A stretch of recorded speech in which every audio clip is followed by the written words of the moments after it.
Para a nossa reflexão nesta manhã, gostaria de compartilhar com os irmãos mais uma vez Mateus capítulo 11, de 28 a 30. Estou retornando ao tema de domingo passado, quando tratamos a respeito do discípulo de Jesus, quais seriam as qualidades do discípulo de Jesus, de acordo com o texto de Mateus capítulo 11, de 28 a 30. Localize na sua Bíblia e acompanhe comigo a leitura da palavra de Deus. Diz assim: Venham a mim, todos vocês que estão cansados e sobrecarregados, e eu os aliviarei. Tomem sobre vocês o meu jugo e aprendam de mim, porque sou manso e humilde de coração, e vocês acharão descanso para a sua alma, porque o meu jugo é suave e o meu fardo é leve. Que Deus abençoe e aplique esta bendita palavra aos nossos corações nesta manhã. A título de introdução, gostaria de relembrar alguns conceitos, alguns princípios que compartilhamos com os irmãos no domingo passado pela manhã. Primeiramente, gostaria de relembrar o conceito de discípulo de Kate Phillips no seu livro A Formação de um Discípulo. Ele disse que discípulo é o aluno que aprende as palavras, os atos e o estilo de vida do seu mestre com a finalidade de ensinar a outras pessoas. Discípulo, portanto, é aquele que procura seguir os passos de Jesus e aprender a viver como ele viveu e influenciar outros para que vivam da mesma maneira, vivam da mesma forma. O fundamento para o discipulado, como vimos também no domingo passado, está na grande comissão, onde Jesus encorajou os seus discípulos da seguinte maneira: vão e façam discípulos de todas as nações, batizando-os em nome do Pai, do Filho e do Espírito Santo, ensinando-os a guardar todas as coisas que tenho ordenado a vocês, e eis que estou com vocês todos os dias até o fim dos tempos. O verdadeiro discipulado consiste basicamente em fazer aquilo que Jesus fez, em simplesmente viver do jeito que Jesus viveu, em fazer aquilo que Jesus fez no dia a dia da nossa vida. O verdadeiro discipulado consiste em observar as palavras, os atos, as atitudes, o estilo de vida do nosso mestre e procurar imitá-lo, procurar ser semelhante a ele. Nisso consiste, portanto, o verdadeiro discipulado. Jesus disse lá em Lucas capítulo 6 que o discípulo não é maior do que o seu mestre, basta ao discípulo ser igual ao seu mestre. Para mim, para você, o nosso alvo precisa ser simplesmente nos tornarmos semelhantes ao nosso mestre, nos tornarmos parecidos com o nosso mestre. É desta forma que estaremos verdadeiramente agradando a Deus. Na semana passada, nós compartilhamos uma característica de um discípulo de Jesus. Dissemos aos irmãos que discípulo de Jesus é aquele que aprende com ele.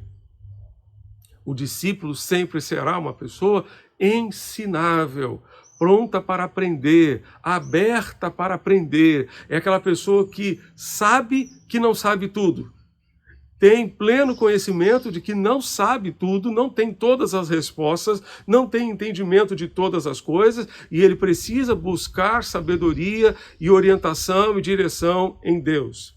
Disse Jesus: aprendam de mim, que sou manso e humilde de coração. Então, certamente o discípulo é aquele que procura aprender com Jesus, o mestre dos mestres, a ser manso e humilde de coração. Essa é a primeira qualidade de um discípulo de Jesus. É uma pessoa ensinável, uma pessoa disposta a aprender a ser mansa e humilde de coração, como Jesus. Está disposta a aprender com Jesus e, mais ainda, está disposta a aprender de Jesus, de dentro de Jesus, daquilo que está dentro de Jesus, do seu caráter, do seu estilo de vida, do seu jeito de ser. Certamente isso fará uma tremenda diferença. Vamos prosseguir hoje. Eu tenho mais algumas qualidades de um discípulo de Jesus para compartilhar com os irmãos nesta manhã. Vejamos, discípulo de Jesus é aquele que se submete a Jesus. Discípulo de Jesus é aquele que se submete a ele. Diz o texto no verso 29, tomem sobre vocês o meu jugo. Tomem sobre vocês o meu jugo. A palavra jugo significa uma peça de madeira usada para atrelar bois à carroça ou arado. É uma canga que é colocada no pescoço do boi. É colocada no pescoço do gado, para que ele tenha condições de puxar, portanto, a carroça. Os ouvintes de Jesus compreendiam muito bem o que era o jugo e o jugo de um animal, e certamente sabiam muito bem que o jugo era um símbolo de submissão.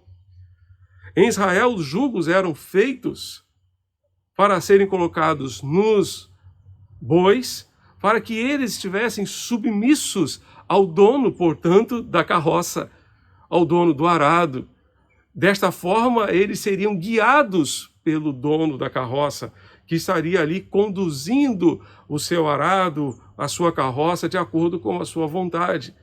Colocar um jugo em um boi é fazer com que esse boi aceite a sua missão, esteja debaixo da sua missão, esteja submisso à sua orientação. Em Israel, os jugos eram feitos de madeira, talhados cuidadosamente pela mão do carpinteiro para adaptarem-se ao pescoço dos animais que deveriam usá-los. Sem dúvida, Jesus fez muitos jugos quando era jovem na carpintaria de José, o seu pai, lá em Nazaré. O jugo era usado pelo animal, portanto, para puxar uma carga. Era utilizado por um condutor para dirigir o animal, para conduzir esse animal. O convite de Jesus é para que nós sejamos dirigidos por ele. Estar com o jugo de Jesus, usar o jugo de Jesus, significa que nós estamos nos submetendo à direção de Jesus para a nossa vida, estamos nos submetendo a ser conduzidos por Jesus, estamos permitindo que Ele conduza, que Ele dirija a nossa vida. O discípulo de Jesus sempre será uma pessoa conduzida pelo seu mestre, sempre será uma pessoa conduzida por Jesus. O convite de Jesus é para quem deseja ser dirigido por Ele. É para quem deseja viver o resto da sua vida debaixo da sua orientação. Aceitar o convite de Jesus implica entregar o controle da sua vida a Jesus. Isso é fantástico, isso é maravilhoso. O discípulo é aquele que entrega o controle da sua vida a Jesus. Deixa Jesus conduzir, deixa Jesus dirigir a sua vida, e por isso ele está debaixo da autoridade de Jesus, ele está submisso à vontade de Jesus, ele passa a ser guiado por Jesus. William Barclay dizia que Jesus nos convida neste texto a carregar o seu jugo sobre os nossos ombros. Na Palestina, os jugos eram feitos da seguinte maneira: levava-se o boi e então tomava-se a medida do boi. Os jugos eram feitos sob medida. Depois, o boi voltava à carpintaria para experimentar o jugo, assim como uma senhora faz um vestido sob medida, assim como um senhor faz, por exemplo, uma roupa num alfaiate. Ele precisa experimentar, ela também, a senhora, precisa experimentar o vestido, às vezes 1, 2, 3 vezes, até acertar o ponto, até acertar os detalhes. Os jugos eram feitos sob medida. Uma lenda conta que Jesus fazia os melhores jugos da Galileia. E as pessoas iam de todo lugar da Galileia para pedir a Jesus que construísse, que preparasse, portanto, os jugos para os seus animais. Agora, Jesus simplesmente diz: meus jugos caem bem, o meu jugo cai bem, o meu jugo se adapta muito bem. Ele se adapta muito bem àquele que deseja utilizar. O que ele está querendo dizer aqui é o seguinte: a vida que eu lhes dou para que vivam não é uma carga para machucar vocês. Não é algo feito para machucar vocês. É feita sob medida para adequar-se a vocês, às necessidades de vocês, aos problemas de vocês, à realidade de vida de vocês. O jugo de Jesus é feito de acordo com a necessidade, com as nossas necessidades. Quando esse jugo é aceito com amor e por amor, ele se torna leve. Aliás, é impossível aceitar o jugo de Jesus se não for por amor. Somente conseguiremos aceitar o jugo de Jesus por amor. Porque senão se tornará um fardo, senão se tornará algo pesado. Mas quando nós aceitamos a missão de Jesus sobre nós, quando nós nos submetemos à sua missão, à sua orientação, à sua direção, por amor, isso se torna leve. Esse jugo se torna leve para cada um de nós. Somente o amor nos faz carregar um jugo, uma carga, uma canga sobre os nossos ombros. A nossa submissão a Jesus sempre deverá ser feita por amor. Porque nós o amamos, nós nos submetemos a Ele. Porque nós o amamos, nós nos sujeitamos à sua vontade, que é boa, agradável e perfeita. Uma velha lenda afirma que um homem encontrou um garoto carregando um menino menor do que ele nos braços. Esse menino era aleijado, não podia andar, e aquele garoto, que era um pouco maior, carregava aquele aleijado nos seus ombros. Aquele homem ficou impressionado com a atitude do menino e lhe perguntou: você não está carregando uma carga pesada demais? Isso não é pesado demais para você? Isso não é uma carga para você? Aquele menino teria dito: não é uma carga, é o meu irmãozinho. Eu o amo. E porque eu o amo, não é pesado para mim. Não é pesado para mim. O amor torna leve a nossa submissão a Jesus. A Bíblia diz lá em Gênesis que, por amor a Raquel, Jacó trabalhou 14 anos. E aqueles anos passaram como dias, pelo muito que ele a amava. Ele não teve dificuldade de aceitar um dote tão alto, tão elevado. Depois de ter trabalhado 7 anos pela filha mais nova, recebeu a filha mais velha, e o tio Labão lhe disse: trabalhe mais 7 anos e eu lhe darei também a mais nova. Mas aqueles anos passaram como dias, pelo muito que ele a amava, diz o escritor de Gênesis. O amor torna leve a carga, a canga, a nossa submissão a Jesus. A nossa submissão a Jesus sempre deverá ser por amor, motivada por amor. Se não for assim, certamente será um fardo difícil de carregar. Kate Phillips, nesse livro, A Formação de um Discípulo, que eu recomendo a leitura para todos os irmãos, ele diz que a submissão é muito mais do que obediência. Guarde isso. A submissão é muito mais do que obediência. É uma atitude interior de confiança no Deus soberano, amoroso e onisciente. Quando Jesus disse: tomai o meu jugo, ele estava dizendo que isso significava nos submetermos à sua autoridade sobre a nossa vida e confiarmos nele plenamente. Submissão é um pré-requisito, é uma pré-condição para o resto que Cristo promete aos seus discípulos. Qualquer reserva quanto à submissão a Deus demonstra que achamos que podemos e sabemos cuidar melhor de nós mesmos do que Deus. Que tolice! Que tolice! Qualquer coisa menos que submissão em alegria é negação da autoridade suprema de Deus, da sua soberania, da sua sabedoria, do seu amor e da morte do nosso próprio eu. Submissão e autoridade sempre serão palavras que andarão juntas.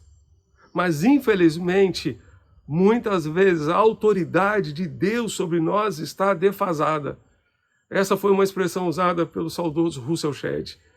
Ele dizia que muitas vezes a autoridade de Jesus sobre nós está defasada. E nós não experimentamos tudo aquilo que Deus havia planejado para nós simplesmente porque a sua autoridade sobre as nossas vidas está defasada. Será que estamos, de fato, nos submetendo a Cristo como Ele deseja, como Ele merece? Se tudo o que somos e temos, de fato, pertence ao Senhor, por que será que às vezes Ele não consegue encontrar espaço na nossa agenda?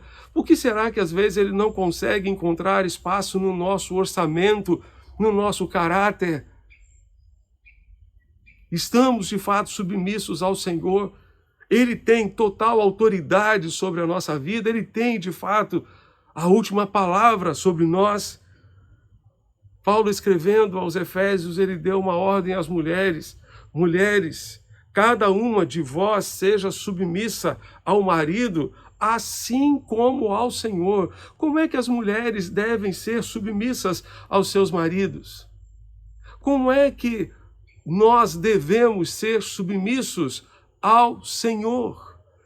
Paulo diz que as mulheres deveriam ser submissas aos seus maridos como eram submissas ao Senhor, ou como deveriam ser submissas ao Senhor.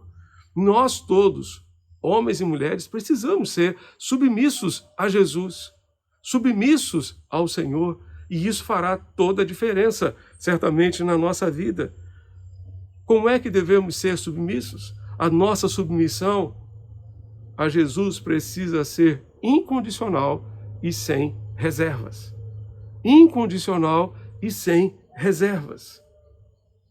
Discípulo de Jesus sempre será uma pessoa submissa a Ele. Uma pessoa que sempre viverá debaixo da autoridade. Não permitirá que a autoridade de Jesus esteja em momento algum defasada na sua vida, mas que ele tenha total controle, total direção, porque colocou o jugo de Jesus sobre os seus ombros e se dispôs a viver segundo a sua orientação, segundo a sua direção. Em terceiro lugar, discípulo de Jesus, além de ser um aprendiz, além de ser uma pessoa submissa a Jesus, é também aquele que se arrepende dos seus pecados. É também aquele que se arrepende dos seus pecados. Ainda que a palavra arrependimento não apareça aqui no texto, ela está implícita neste chamado de Jesus. Quando Jesus disse, vinde a mim, essas palavras de Jesus imediatamente depois foram ditas depois que ele condenou as cidades da Galileia por não se arrependerem. Você está com a sua Bíblia aberta ainda em Mateus capítulo 11? Veja um pouquinho antes o texto, no verso 21. Mateus 11, verso 21, Jesus diz, ai de ti, Corazim, ai de ti, Betsaida, porque se em Tiro e em Sidom se realizassem os milagres que em vós se realizaram, há muito tempo elas teriam se arrependido com roupas de saco e cinza. Por isso eu vos digo que no dia do juízo haverá menos rigor para Tiro e Sidom do que para vós. E tu, Cafarnaum, serás elevada até o céu, até o inferno descerás, se em Sodoma se realizassem os milagres que em ti se realizaram, ela teria permanecido até hoje. Contudo, eu te digo que no dia do juízo haverá menos rigor para a terra de Sodoma do que para ti. Os moradores daquelas cidades não se arrependeram, não reconheceram a presença de Deus entre eles. Eles ouviram o convite de Jesus, vinde a mim, venham a mim, mas não se arrependeram, recusaram o convite do Senhor, do nosso Mestre. João nos diz, no capítulo 1 do Evangelho, que ele veio, o Senhor Jesus veio para o que era seu, mas os seus não o receberam. Mas a todos quantos o receberam, deu-lhes o poder de serem feitos filhos de Deus, a saber, os que creem no seu nome, os quais não nasceram da vontade da carne, nem da vontade do homem, mas nasceram de Deus. Ele veio para o que era seu, mas os seus não o receberam, recusaram o convite, não se arrependeram dos seus pecados, não se voltaram para ele. Vinde a mim. Vinde a mim significa deixar de ir em outras direções e andar na direção de Jesus. Significa abandonar outras direções que têm norteado as nossas vidas, as nossas escolhas, e nos voltarmos inteiramente para Deus. Significa deixar de andar pelo nosso próprio caminho. Isaías 53 nos diz que todos nós andávamos desgarrados como ovelhas, cada um se desviava pelo seu próprio caminho, mas o Senhor fez cair sobre ele a iniquidade de todos nós. Seguir Jesus significa deixar de andar pelo nosso próprio caminho, arrepender-nos de andar pelos nossos próprios caminhos e decidir seguir os seus passos, os passos do nosso Mestre. Arrependimento significa deixar de seguir os nossos próprios caminhos e seguir sempre na direção do Senhor.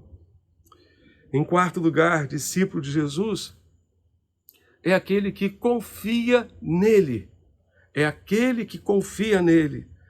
Para ir a Jesus é preciso confiar nele. Ir a Jesus é um ato de fé, é crer nele. É preciso, então, voltar o coração inteiro para Jesus. Ir a Jesus é uma atitude, sempre será uma atitude de fé, de confiança. Nós vamos a Jesus porque confiamos nele. Aproxime-se, portanto, de Jesus, com fé, pela fé. Quem se aproxima de Jesus, aproxima-se porque crê nele, crê que nele há vida, crê que nele há perdão, nele há salvação, nele há esperança. Anda com Jesus quem nele confia. Aceita o convite de Jesus quem nele confia. Dificilmente você terá amizade, terá um relacionamento profundo e consistente com uma pessoa que não merece a sua confiança. Dificilmente. Aliás, uma pessoa inconfiável normalmente está sozinha, porque dificilmente alguém terá coragem de abrir o seu coração para essa pessoa. Seguir Jesus é uma atitude de fé. Andar atrás de Jesus sempre será uma atitude de fé, porque anda atrás de Jesus quem nele confia, pois sabe que lhe conduzirá por um caminho seguro e não para um abismo. O discípulo de Jesus é aquele que nele confia de todo o seu coração, sem reservas, sem restrições. Não tem medo de ir atrás de Jesus, porque confia e sabe que os caminhos de Jesus são melhores do que os seus. Sim, os caminhos de Jesus sempre serão melhores do que os nossos. Sempre serão melhores do que os nossos. A vontade de Deus sempre será boa, agradável e perfeita para cada um de nós. Portanto, pela fé, tome a decisão de seguir Jesus. Tome a decisão de ir atrás de Jesus, de viver andando atrás de Jesus o restante da sua vida. Em quinto lugar, o discípulo de Jesus sempre será uma pessoa que ouvirá a sua voz e aceitará o seu convite. O discípulo de Jesus é aquele que aceita o seu convite. Há um convite aqui nesse texto. Um convite muito mais consistente, muito mais profundo, muito mais significativo do que o convite de um mero pastor ou de uma igreja. É o convite do próprio Senhor Jesus. É Ele quem está convidando a mim, a você, a cada um de nós. Vinde a mim, venham a mim. Todos vocês que estão cansados e sobrecarregados, e eu os aliviarei. Há um convite, esse convite é do próprio Mestre, é de Jesus para mim e para você. Jesus falava com homens que buscavam desesperadamente encontrar a Deus e que se empenhavam com todas as suas forças para serem boas pessoas e achavam que certamente seria uma tarefa impossível para eles. Uma tarefa que estava causando desespero e cansaço, porque não encontravam Deus. Mas Jesus disse: venham a mim, porque em mim vocês vão encontrar Deus. Vocês estão cansados, estão sobrecarregados, carregando um fardo maior do que a capacidade de vocês. Venham a mim, porque o meu jugo é suave, o meu fardo é leve, disse Jesus. Venham a mim todos vocês que estão afligidos com suas cargas. Para o judeu ortodoxo, a religião era algo que consistia em cargas pesadas. Jesus disse a respeito dos escribas e fariseus que eles atavam cargas pesadas e difíceis de levar e as colocavam sobre os ombros dos homens. Eles mesmos não conseguiam carregar e assim colocavam também sobre os ombros de outras pessoas. As pessoas a quem o Senhor falou estavam sobrecarregadas com o pecado, também estavam sobrecarregadas com o legalismo, não com a tradição, mas com o tradicionalismo que engessa a tradição. Estavam lutando com as suas próprias forças para encontrar descanso. A essas pessoas Jesus disse: venham a mim e eu os aliviarei. Jesus disse que essas pessoas estavam cansadas. Os cansados aqui são aqueles que trabalham até o ponto de perder as suas forças. Jesus aqui se referiu à futilidade de tentar agradar a Deus por meio de esforços humanos, descrevendo uma pessoa cansada em busca da verdade, aquele que perdeu a esperança de ganhar a salvação pelas suas próprias forças. Alguém que já empregou todos os seus recursos para resolver os seus problemas, para alcançar o perdão para os seus pecados, para alcançar a sua salvação. Essa é a pessoa cansada a quem Jesus se referia. E Jesus vai mais além, dizendo sobrecarregados, cansados e sobrecarregados. Os sobrecarregados são aquelas pessoas tristes. O que vemos aqui é a triste imagem de alguém carregando um fardo que se torna cada vez mais pesado. Uma carga que vai só aumentando e crescendo. Jesus é o único capaz de aliviar o nosso fardo, a nossa culpa, porque foi o único que morreu em nosso lugar e levou sobre si os nossos pecados. Todo o fardo de pecados que havia sobre nós foi lançado sobre Jesus, ali na cruz. E é justamente por isso que ele nos diz: eu os aliviarei, eu aliviarei vocês. Quando aceitamos o convite de Jesus, somos aliviados desse fardo de pecados e podemos então encontrar alívio, encontrar descanso para a nossa alma. Assim sendo, o convite de Jesus é para quem está cansado das suas próprias fraquezas e oprimido pela sua própria culpa causada pelos seus pecados. Quer sejam pecados antigos ou recentes, quer sejam pecados ocultos ou reconhecidos. Pessoas que estão cansadas dos seus pecados podem se achegar a Ele, porque nele encontrarão alívio. Esse convite de Jesus também é para quem está cansado das suas próprias limitações e oprimido pelos desafios não alcançados. O convite de Jesus é dirigido àqueles que estão cansados também na busca da verdade. Jesus afirma que a extenuante busca de Deus termina nele mesmo. É em Jesus que nós vamos encontrar Deus. É em Jesus que nós vamos encontrar tudo aquilo que precisamos para viver de acordo com a vontade de Deus, de acordo com o querer de Deus, de acordo com o propósito de Deus para as nossas vidas. Você quer ser um discípulo de Jesus? Você quer ser um discípulo de Jesus? Decida, ainda hoje, aprender com Ele, aprender dele, aprender daquilo que está dentro dele, dentro do seu coração. Aprenda também a submeter-se a Ele. Decida hoje a submeter-se, colocar o jugo de Jesus sobre os seus ombros, para ser orientado, dirigido, guiado por Ele em todas as suas decisões e escolhas. Decida ainda hoje arrepender-se dos seus pecados, abandonar os seus próprios caminhos e andar tão somente atrás do seu Mestre, andar tão somente atrás de Jesus. Decida ainda confiar nele com todo o seu coração. Anda atrás de Jesus quem confia nele, porque sabe que ele o levará para os melhores caminhos, o levará aos pastos verdejantes, às águas tranquilas, o levará para os melhores caminhos.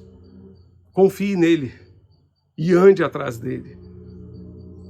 Discípulo de Jesus é quem decide aceitar o convite do Senhor, aceitar o convite de Jesus. Houve um dia em que Jesus se dirigiu a Pedro, Tiago, João, André e disse: sigam-me, sigam-me.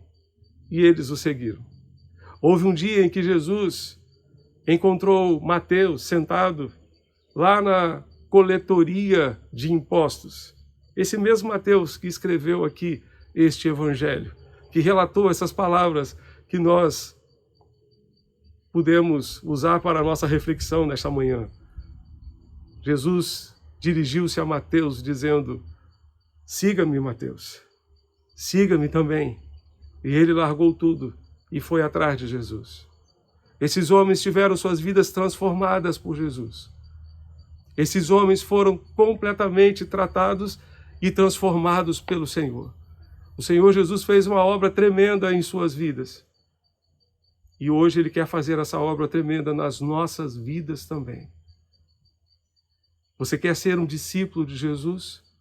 Você precisa decidir tornar-se uma pessoa ensinável. Discípulo sempre será um aprendiz do seu mestre. Você precisa decidir submeter-se à vontade de Deus para a sua vida.